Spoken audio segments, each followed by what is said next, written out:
Ok, Julien étudiant, résultat du semestre, première. Bonjour à toutes et tous, si tu as cliqué sur cette vidéo, c'est parce que toi aussi, récemment, tu as dû recevoir les résultats de ton premier semestre de cette année à l'université. Bien le bonjour à toutes et tous, je m'appelle Julien, je suis étudiant en 5e année d'histoire politique. Et sans plus tarder dans cette vidéo, je ne vais pas faire durer le suspense, je vais vous dévoiler mes résultats, les résultats de ce premier semestre de M1.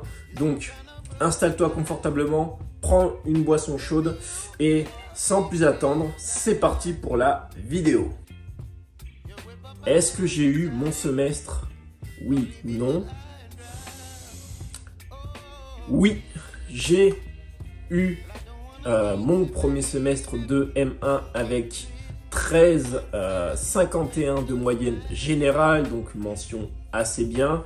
On a eu nos résultats la semaine dernière, puisqu'en fait, pour les étudiants qui sont à Bordeaux-Montaigne, vous avez peut-être dû voir à chaque fois sur le site de la fac, au moment des résultats, vous avez dû voir noter certains masters délibèrent jusqu'en mars. Ben, j'en fais partie. Donc ça a fait bizarre de devoir attendre 3 semaines de plus pour avoir ces résultats pendant que tout le monde les avait. Mais bon, c'est pas grave, hein, le principal c'est de les avoir.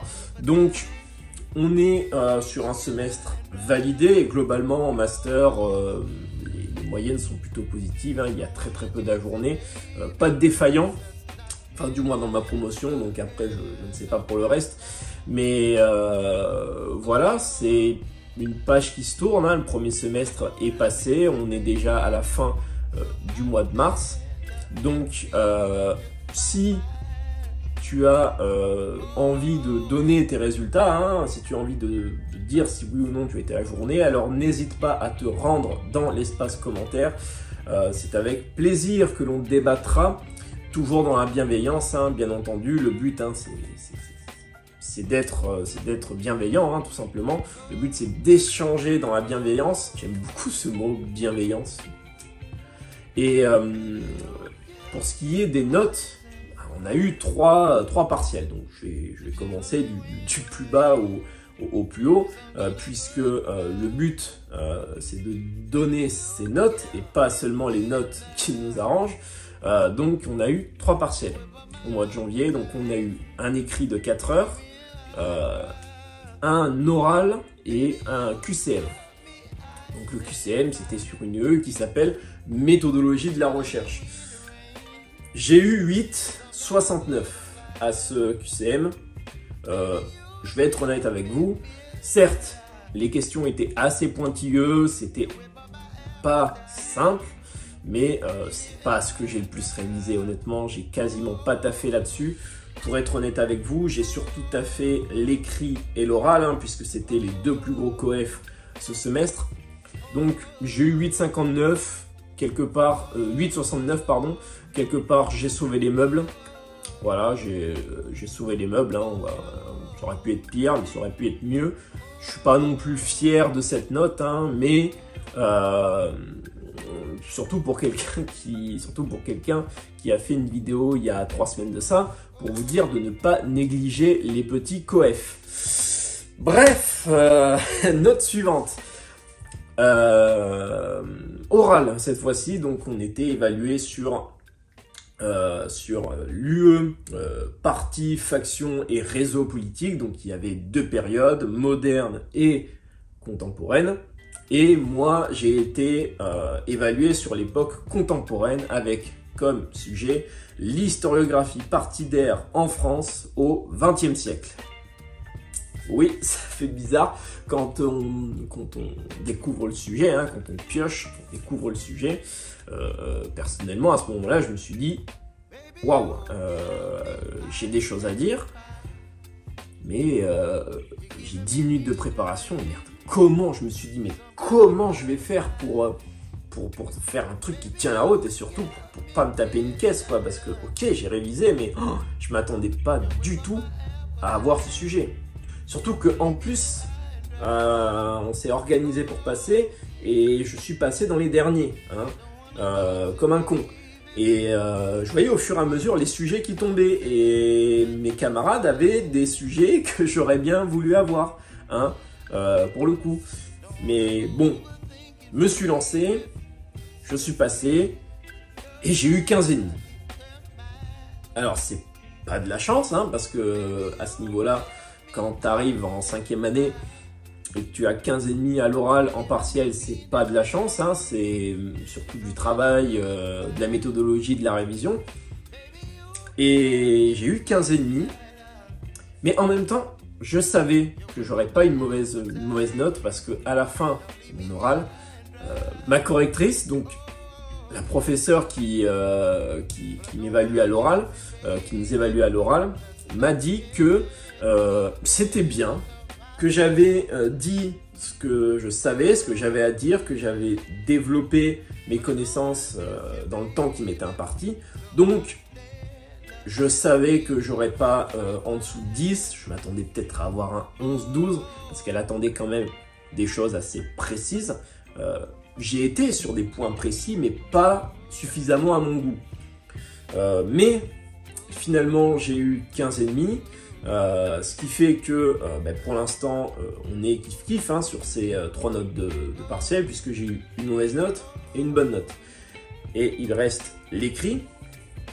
Donc l'écrit, c'était un écrit de 4 heures, hein, les classiques, disserte ou commentaire. Et j'ai eu 16 sur 20 à l'écrit sur le sujet suivant. Les formes de l'État en France au XXe siècle. Parce qu'on était évalué sur lieu, institution et espace et territoire politique. Donc j'ai eu 16 et j'avais adopté un plan, donc en 3 parties, un grand classique aussi. Petit tips, enfin petit conseil méthodologique. Lorsque vous dissertez, vous devez adopter 2 formes de plan. Le plan en 3 parties avec au minimum 2 sous-parties dans chaque partie, ou alors le plan en 2 parties avec au minimum 3 sous-parties par partie. Bon, l'année dernière, j'avais adopté un plan en 2 parties à mon partiel d'histoire contemporaine sur l'histoire et la culture anglo-saxonne, et j'ai fait 3 sous-parties à la première partie et 2 sous-parties à la deuxième, et j'avais eu 13. Bref, donc comme quoi la structure d'un plan, c'est pas toujours vrai, hein. Si vous maniez les connaissances, si vous avez une bonne façon de vous exprimer à l'écrit, normalement ça devrait passer. Mais là, j'ai eu 16 en adoptant un plan en 3 parties avec 2 sous-parties à chaque fois. Donc j'ai fait 3 parties. Donc première partie, j'ai fait en gros la forme de l'État en France, de la loi de 1901, ouais, 1901, jusqu'à la Première Guerre mondiale. Donc là, j'étais sur la Troisième République. Puis, deuxième partie, j'ai fait un petit bond dans le temps, puisque j'ai été sur les formes de l'État, donc la forme de l'État pendant la Seconde Guerre mondiale, donc le régime vichysois. Et troisième partie, donc encore un saut dans le temps, j'ai skippé la Quatrième République pour directement me concentrer sur la Cinquième. Donc de l'avènement de la Cinquième République en 1958 jusqu'à ce fameux tournant de la rigueur, hein. Je me suis arrêté en 1983 au début du mandat de François Mitterrand, donc mandat qui a débuté en 1981. Et donc j'ai procédé ainsi, j'ai fait ce plan en 3 parties et j'ai eu 16. Donc honnêtement, c'est ma meilleure note, toute année confondue, en faculté d'histoire, hein, puisque jusqu'à présent ma meilleure note d'écrit en partiel, c'était l'année dernière. J'avais eu 14 sur 20 en partiel de communication et d'histoire de la technique. Donc là on est sur un 16 et plus mes notes, une moyenne de contrôle continu, ce qui fait que j'arrive à 13,51 de moyenne, donc mention assez bien, mais c'est pas suffisant, on va dire, pour celles et ceux qui souhaitent continuer après. Dans le sens où je souhaite aller j'ambitionne de continuer en doctorat après ce master, et il faut au minimum avoir 14 de moyenne, enfin c'est en master, hein, toute année confondue de master, pour ambitionner un doctorat. Voilà, il faut tourner dans ces alentours-là, dans ces environs-là, 13,5, 14. Si vous avez 13,5, 14, voilà. Mais c'est donc, on va dire, pas suffisant dans le sens où je sais que je peux mieux faire et j'ambitionne de mieux faire. Surtout que là, ce semestre, il y a le projet de recherche, hein, qui compte pour COEF 18, hein, donc projet de recherche, j'en ai déjà parlé, c'est mon pré-mémoire entre guillemets, donc c'est COEF 18, et là, si vous avez une bonne note à ce genre de truc, COEF 18, j'ai envie de dire, votre année elle est validée, quoi, votre semestre il est validé, surtout qu'en master, du moins à Bordeaux-Montaigne, il n'y a pas de rattrapage, hein, c'est session unique pour tous les masters, que ce soit recherche ou MEF, c'est session unique. Pourquoi je vous parle de tout ça, de mes notes, etc. Parce que, rappelez-vous, je démarre, enfin je reviens, on va dire, de loin, puisque je suis un ancien redoublant de L1. Hein, c'est-à-dire que premier semestre de L1, j'ai eu 9 de moyenne, et deuxième semestre de L1, j'ai eu 8,5. Hein, j'ai réussi à faire moins bien. Alors que pourtant, par rapport au premier semestre, hein, j'étais allé à tous mes cours. Bref, comme quoi, aller à tous ces cours, ça ne veut pas forcément dire grand-chose, hein, quand on est témoin. Mais c'est surtout une preuve d'abnégation, puisque à la faculté, les gars, rien n'est joué. Honnêtement, vous pouvez redoubler et tout enchaîner après, vous pouvez cartonner par la suite.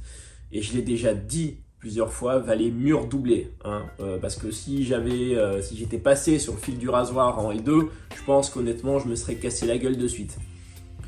Donc je l'ai déjà dit, je le redis et je le redirai encore tant qu'il le faudra, redoubler c'est pas grave. Là surtout qu'on est à la mi-second semestre, donc si jamais vous sentez que vous battez de l'aile, que vous calez un peu, hein, dans votre année de fac, hein, et que vous ambitionnez peut-être un redoublement pour mieux repartir par la suite, hein, alors n'hésitez pas.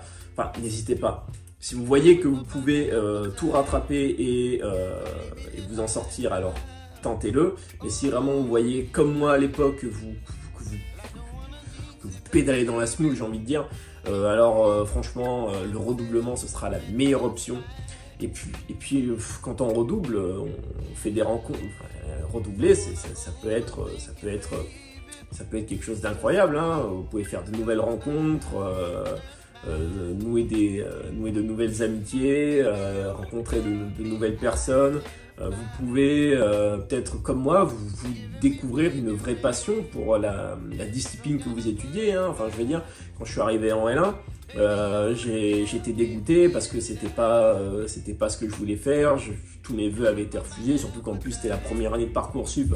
À l'époque, c'était vraiment la première fois qu'on s'en servait, et c'était tellement mal fichu que au mois d'octobre, novembre, des étudiants étaient encore sans affectation. Donc vraiment, bon, je sais pas ce que ça donne aujourd'hui, mais bon, j'imagine que c'est toujours autant le bordel. Mais vraiment, vous pouvez vous découvrir une vraie passion. Moi, j'ai attendu 1 an et demi avant de me découvrir une vraie passion, 2 ans pour l'histoire. Donc, honnêtement, c'est pas grave, hein, si vous ambitionnez le redoublement, si vous prévoyez de redoubler pour mieux rebondir, hein, honnêtement, c'est la meilleure chose que vous puissiez faire. Et personne ne vous en voudra. Honnêtement, personne ne vous en voudra. Franchement. Waouh, Julien, coach en motivation, alors que je déteste ça vraiment. Oh, mon Dieu. Non, là, on est là pour parler d'études, on est là pour parler d'histoire, on est là pour parler de taf à la fac.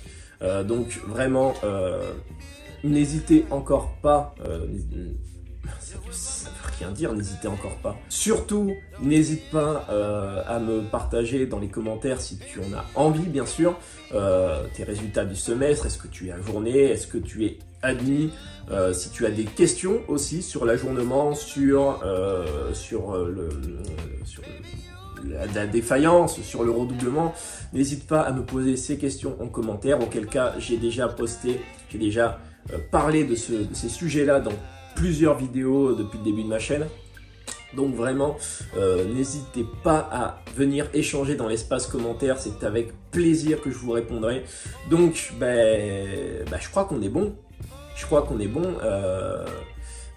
Ouais, on est bon. Donc, si cette vidéo t'a plu, on n'oublie pas le pouce en l'air, l'abonnement et Instagram. Voilà, pour les réseaux sociaux, j'ai Instagram, donc @jétudiant, hein, classique. Et puis, moi je vous dis à la prochaine pour de nouvelles vidéos. Passez une très bonne journée. Et puis, c'était Julien étudiant. Je vous dis à la prochaine. Ciao!